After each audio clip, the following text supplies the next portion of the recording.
Most people spend their entire lives searching for self-love, and they never realize it's not missing, it's been buried under years of self-criticism, broken promises, and a voice in your head that keeps telling you you're not enough. Let me ask you something. If loving yourself were automatic, wouldn't you have done it by now? So what's really stopping you? Tonight, you're not here to feel inspired for 5 minutes. You're here to uncover the one truth that changes how you see yourself forever.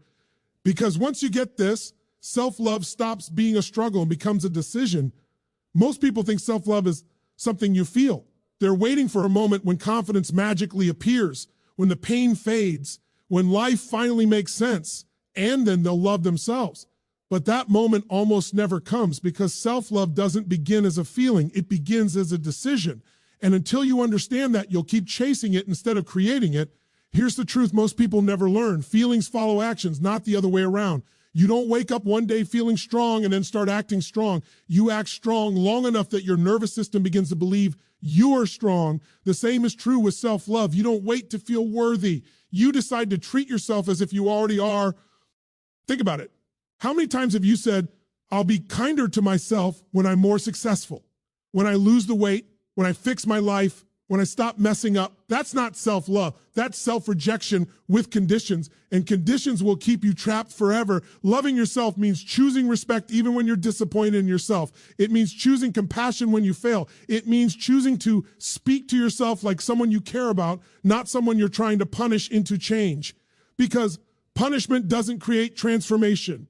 Identity does. Right now, whether you realize it or not, you are in a relationship with yourself. And like any relationship, it's built on patterns. How you talk to yourself when no one is listening. How you treat your body when no one is watching. How you respond to your own mistakes. Those patterns don't change because you suddenly feel better. They change because you decide, this is no longer how I treat myself. Self-love is not about liking everything about yourself. It's about honoring yourself enough to stop abandoning yourself. It's about staying with yourself when things get uncomfortable instead of turning against yourself. Most people walk away from themselves the moment things get hard. They criticize, they shame, they replay their failures over and over again, and then they wonder why they feel empty. Let me be clear with you. If you talk to your best friend the way you talk to yourself, you wouldn't have that friend anymore. And yet you expect yourself to grow in an environment of constant emotional attack. That doesn't make you strong. It makes you exhausted. Self-love starts the moment you decide, no matter what happens, I'm on my own side. Not because you're perfect, not because you've earned it, but because choosing yourself is the foundation for every other change you want to make. You see, people think loving yourself will make you complacent. They think if they stop being hard on themselves, they'll lose their edge. That's a lie. The truth is, when you respect yourself, your standards rise. When you care about yourself, you stop settling. When you love yourself, you don't lower your expectations. You raise them because now you believe you're worth the effort. This decision shows up in small moments when you're tired and you still keep a promise you made to yourself. When you fail and you choose to learn instead of attack. When you feel unworthy and you take action anyway. That's self-love in motion. And here's what most people miss. Self-love isn't soft. It's not passive. It's not indulgent. Real self-love is disciplined. It says, I will do what's good for me, even when it's uncomfortable. It's the parent inside you, not the critic. The one who says, I care too much about you to let you keep destroying yourself. Every time you choose to respect yourself, even in a small way, you send a message to your brain, I matter. And the brain responds to proof, not words. Over time, those decisions stack. Confidence grows, self-trust deepens, and one day you realize you're no longer chasing self-love, you're living from it. So stop waiting to feel different. Stop waiting for permission. Stop waiting for proof that you're worthy. Make the decision now, today, to treat yourself like someone worth caring for, because the moment you decide, everything else can begin to change. Most people believe their biggest problem is a lack of confidence, discipline, or motivation. But that's not the real battle. The real battle is happening quietly, relentlessly inside your own mind. It's the voice you hear when you wake up in the morning. It's the commentary running in the background while you work, while you fail, while you try again. And whether you realize it or not, that voice is shaping who you believe you are. You can't build a loving relationship with yourself while being verbally abusive to yourself. And that's exactly what most people are doing all day long. They wouldn't allow anyone else to speak to them the way they speak to themselves, yet they accept it as truth because it's familiar. But familiar doesn't mean accurate. It just means repeated. That voice didn't start with you. It was trained into you. by past failures, criticism, rejection, comparison, and moments when you felt unseen or not enough. Over time, those moments formed a pattern, and that pattern became a story. And now that story feels like your identity. Here's the dangerous part. The mind believes what it hears most often, not what's logical, not what's true, what's repeated. If you keep telling yourself you're behind, broken, or incapable, your nervous system responds as if that's reality. Your body tightens, your energy drops, your actions shrink, and then your results confirm the story you've been telling yourself all along. This is why people stay stuck even when they know what to do. Knowledge isn't the issue. The issue is that the voice in their head is arguing against their own success. Every time they try to change, that voice says, "Who do you think you are?" Every time they fail, it says, "See, I told you." And slowly that voice becomes the authority in their life.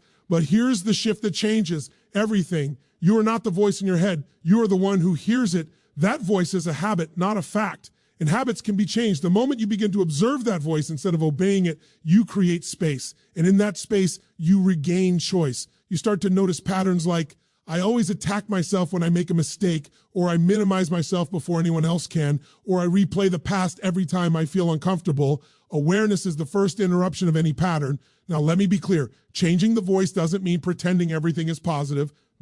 It means telling the truth with power instead of judgment. There's a massive difference between saying, I failed because I'm a failure, and saying, that didn't work and I'm learning. One destroys identity, the other builds it. Your self-talk should challenge you without crushing you. It should push you forward without tearing you down. Because the goal isn't to eliminate that voice, it's to retrain it. Just like a coach does with an athlete. The best coaches don't insult their players into greatness. They correct, guide, and reinforce belief. Every word you say to yourself carries emotional weight, and emotion fuels behavior. If your inner voice is heavy, your actions will be heavy. If your inner voice is empowering, your actions become energized. This is why two people can face the same situation and get completely different results. Their internal dialogue creates a different emotional state. And here's the key. You don't change your life by changing your circumstances. You change your life by changing the meaning you give to those circumstances. The voice in your head is the meaning maker. When it says, this is happening because I'm not enough, you collapse. When it says, this is happening to train me, you rise. Start catching the moments when that voice is on autopilot, when it exaggerates, when it generalizes, when it speaks in absolutes like always and never. Those are lies dressed up as certainty. Interrupt them, replace them with language that creates strength instead of shame. This isn't about being perfect. It's about being conscious. Every time you choose a better story, you reclaim a piece of yourself. Over time, that new voice becomes familiar, and familiarity turns into belief. You don't need more motivation. You need a new relationship with your mind, because the moment you change the voice in your head, you change the direction of your life. Most people believe they struggle with self-love because something is wrong with them. But that's not the truth. The real reason they feel stuck is because they're loyal to an identity that was formed in pain, an identity that once protected them, helped them survive, helped them make sense of the world. And now, even though it no longer serves them, they keep defending it without realizing it. You don't cling to an old version of yourself because you enjoy suffering. You cling to it because it's familiar, because it explains your past, because it gives meaning to the hurt you went through, and letting it go feels like betraying your own story. But here's what you must understand. Survival identities are meant to get you through a chapter, not define your entire life. At some point, you learned who you were supposed to be. Maybe you learned you had to be strong and never ask for help. Maybe you learned you had to stay small to be accepted. Maybe you learned you had to prove your worth through achievement, or that you were too much or not enough. Those lessons didn't come from nowhere. They came from real experiences. And for a time, they made sense. But the identity that once protected you can become the prison that keeps you from growing. Here's how you know you're loyal to an old identity. Every time you try to change, there's resistance. Not from the world, from within. A voice that says, this isn't who you are. A feeling that says, if I succeed, I'll lose myself. Or even fear that says, if I let go of this pain, my past won't matter anymore. That fear is powerful because pain becomes part of how people define themselves. They wear it like proof of endurance, like evidence that their struggles meant something, and unconsciously, they believe that if they heal, they erase their story. But healing doesn't erase your past. It redeems it. You are not dishonoring what you went through by becoming more than it. You're honoring it by refusing to let it limit you. Most people don't realize this, but they defend their limitations. They explain why they can't change. They repeat the same stories about why things are hard for them. And every time they do, they reinforce the identity that keeps them stuck. Not because they want to fail, but because that identity feels safe.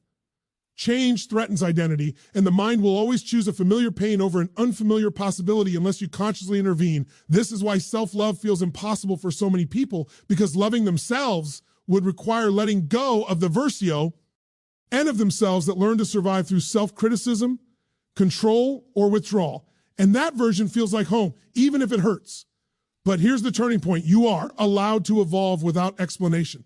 You don't owe loyalty to an identity that no longer fits. You don't have to keep proving you were hurt. You don't have to keep reliving old wounds to justify your existence. Your past explains you. It does not define you. There is a future version of you that operates with more peace, more confidence, more self-respect. And the only thing separating you from that version is the willingness to release who you no longer need to be. That doesn't mean rejecting your past. It means integrating it, learning from it, and then stepping forward with a new standard. Identity is powerful because behavior always follows who you believe you are. If you believe you're broken, you'll act broken. If you believe you're growing, you'll act in alignment with growth. This is why real change isn't about willpower. It's about identity shift. And identity shifts don't happen overnight. They happen through decisions. Small, consistent decisions that say, I am no longer that person. Every time you choose differently, you weaken the old identity and strengthen the new one. Over time, what once felt unfamiliar becomes natural. You don't lose yourself when you let go of an old identity. You find yourself. So stop asking why you're the way you are. Start asking who you're choosing to be. Because the moment you release loyalty to who you were, you create space for who you're meant to be. Most people spend their lives asking the same exhausting question, am I enough?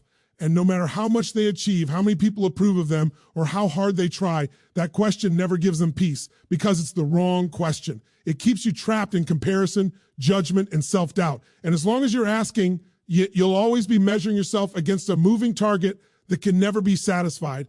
Here's the truth. The question, am I enough, has no finish line. There will always be someone smarter, further ahead, more confident, more accomplished. If your self-worth depends on being enough in comparison to others, you'll live your life on trial, always defending, always proving, always waiting for a verdict that never comes. The shift that changes everything is simple, but it's not easy. You stop asking, am I enough? And you start asking, how can I grow? That single change takes you out of judgment and puts you into momentum. It moves you from self-criticism into self-respect because growth assumes worth. You don't invest in something you believe is worthless. When you focus on growth, you no longer need to be perfect. You just need to be engaged. You don't need to win every day. You need to learn every day. And that mindset is incredibly freeing. It gives you permission to fail without collapsing your identity. Failure becomes feedback. Instead of proof that something is wrong with you, most people don't fear failure. They fear what failure will say about them. They fear it will confirm their worst beliefs.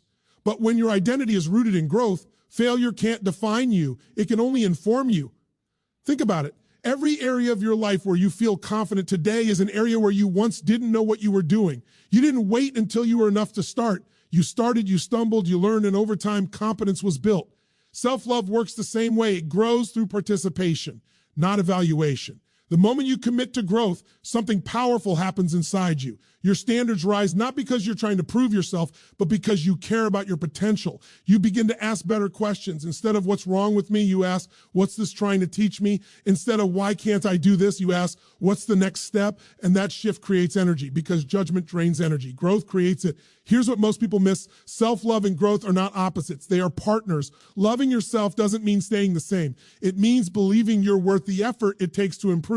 It means you stop settling for habits, relationships, and patterns that keep you small, not because you hate yourself, but because you respect yourself too much to stay there. When you're stuck in the enough question, you either quit or overcome. Pensate. You play small to avoid failure, or you push yourself mercilessly trying to earn worth. Neither leads to peace. Growth, on the other hand, is balance. It's firm but compassionate. It says, I accept where I am and I'm committed to where I'm going. And that commitment changes how you show up. You stop avoiding challenges. You stop needing constant validation. You stop being paralyzed by other people's opinions because now your focus is internal and forward. You measure success by progress, not perfection. This also changes how you handle setbacks. Instead of spiraling into self-blame, you pause, you reflect, you adjust. That's emotional maturity. That's self-leadership, and that's real confidence. Understand this. Growth is not about fixing yourself. It's about expressing yourself more fully. You're not broken. You're unfinished, and unfinished things are meant to evolve. The most confident people you know aren't the ones who never doubt themselves. They're the ones who don't let doubt stop them. They trust that they can learn, adapt, and rise. That trust comes from a growth identity. So let go of the courtroom in your mind. Stop putting yourself on trial every day. You don't need to prove your worth. You need to invest in your growth, because the moment you shift from asking if you're enough to committing to becoming more, you stop chasing self-love and start living it. Most people think self-love is something you feel inside, but the truth is it shows up more clearly in what you tolerate. What you allow into your life emotionally, mentally, and physically is the clearest reflection of how much you value yourself. Not what you say, not what you post, what you tolerate.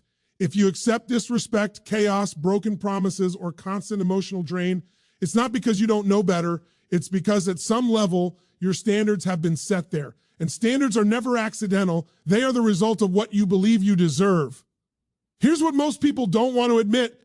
You always get outcomes that match your standards, not your desires, not your intentions, your standards. You can want a better life, healthier relationships, more confidence. But if your standards are low, your life will always pull you back to what feels familiar. Self-love begins when you decide this is no longer acceptable for me. And that decision doesn't come from anger or ego. It comes from self-respect.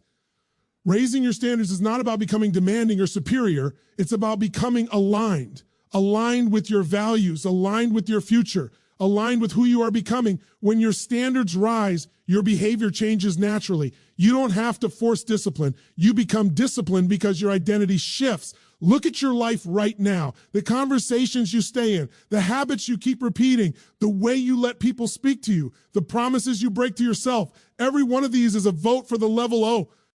F self-love you're currently living at. And here's the hard truth. People don't rise to your expectations. They fall to your standards, including you. If you constantly lower your standards to avoid discomfort, rejection, or conflict, you teach yourself that peace is more important than self-respect. And over time, that erodes your confidence, because confidence comes from congruence, doing what you know is right for you, even when it's uncomfortable. Most people avoid raising their standards because they're afraid of what they might lose. They fear being alone. They fear disappointing others. They fear having to change. But what they don't see is what they're already losing: energy, time, self-trust, and belief in themselves. Every time you tolerate what doesn't align with you, you pay a price. Maybe not immediately, but eventually. And that price is always paid internally. Self-love says, I am willing to feel temporary discomfort for long-term self-respect. It says, I won't betray myself just to be accepted. And that choice is powerful, because the moment you stop negotiating with your values, your life starts to stabilize. Raising your standards doesn't mean you judge others. It means you choose yourself. It means you become clear about what you will and will not accept from others and from yourself. Because the most important standard you'll ever set is how you treat you. This is where real change happens. When you stop making excuses for behaviors that keep you small. When you stop normalizing burnout, disrespect, and self-neglect. When you decide that your time, energy, and attention are valuable. At first, raising your standards feels uncomfortable. It feels unfamiliar. You might even feel guilty, but guilt is often just a sign that you're breaking an old pattern. And on the other side of that discomfort is freedom. People will adjust. Some will rise to meet you. Some will fall away. And that's not a loss. That's alignment. Because when you respect yourself, you naturally attract situations and relationships that reflect that respect. Your standards are a declaration. They say, this is who I am now, and the world responds accordingly. So if you want to know how much you love yourself, don't look at your intentions, look at your standards, because the moment you raise them, everything else begins to rise with them. At the core of self-love, beneath all the ideas and emotions, there is one simple truth most people overlook. You cannot love yourself if you do not trust self. And trust is not built through words, affirmations, or intentions. It is built through action. specifically through keeping promises to yourself.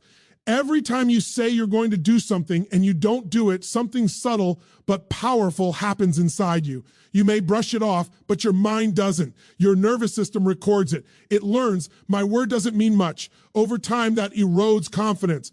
Not because you failed, but because you stopped believing yourself. Most people think confidence comes from success or praise. It doesn't. It comes from self-integrity, from knowing that when you commit to something, you follow through, even when it's hard, especially when no one is watching. This is why so many people struggle with self-love. They keep breaking small promises to themselves every day. They say they'll take care of their body, and they don't. They say they'll set boundaries, and they don't. They say they'll start tomorrow, and tomorrow never comes. And with every broken promise, they quietly lose a little more self-respect. But here's the empowering truth. The same process that breaks self-trust can rebuild it, one kept promise at a time. You don't need to overhaul your life. You need to start honoring your word to yourself. Small promises, manageable promises, promises you can keep even on your worst days, because self-love is not built in grand moments. It's built in quiet consistency. When you keep a promise to yourself, even a simple one, you send a powerful signal, I matter, and your brain responds to evidence, not motivation. Over time, that evidence compounds. You begin to feel stronger, not because life got easier, but because you became reliable to yourself. This changes how you see yourself. You stop needing external validation. You stop doubting your ability to follow through. You begin to trust your decisions because they're backed by action. And that trust becomes the foundation of confidence. Most people wait to feel confident before they act. But confidence is the reward, not the requirement. Action comes first. Trust comes second. Confidence follows. Now, here's where this ties into everything we've talked about. When you keep promises to yourself, your inner voice changes. It becomes more supportive because it has proof. Your identity begins to shift because your behavior is different. Your standards rise because you no longer tolerate self-betrayal. Growth becomes natural because you trust yourself to handle challenges. And here's the key. Keeping promises to yourself is an act of self-love, even when you don't feel loving toward yourself. Especially then, it's you showing up for you. It's you saying, I will not abandon myself. This doesn't mean you never fail. It means you choose to repair instead of quit. If you miss a day, you don't spiral, you reset, you recommit, because self-love isn't about perfection, it's about persistence. Imagine how your life would change if you trusted yourself. If you knew deep down that when you set a goal, you'd take the steps. If you knew that when things got hard, you wouldn't disappear on yourself. That trust is priceless, and it's available to you starting now. So start small. Make one promise today and keep it. Let that be the beginning of a new relationship with yourself. Because when you become someone you can rely on, loving yourself is no longer a struggle. It's a natural result.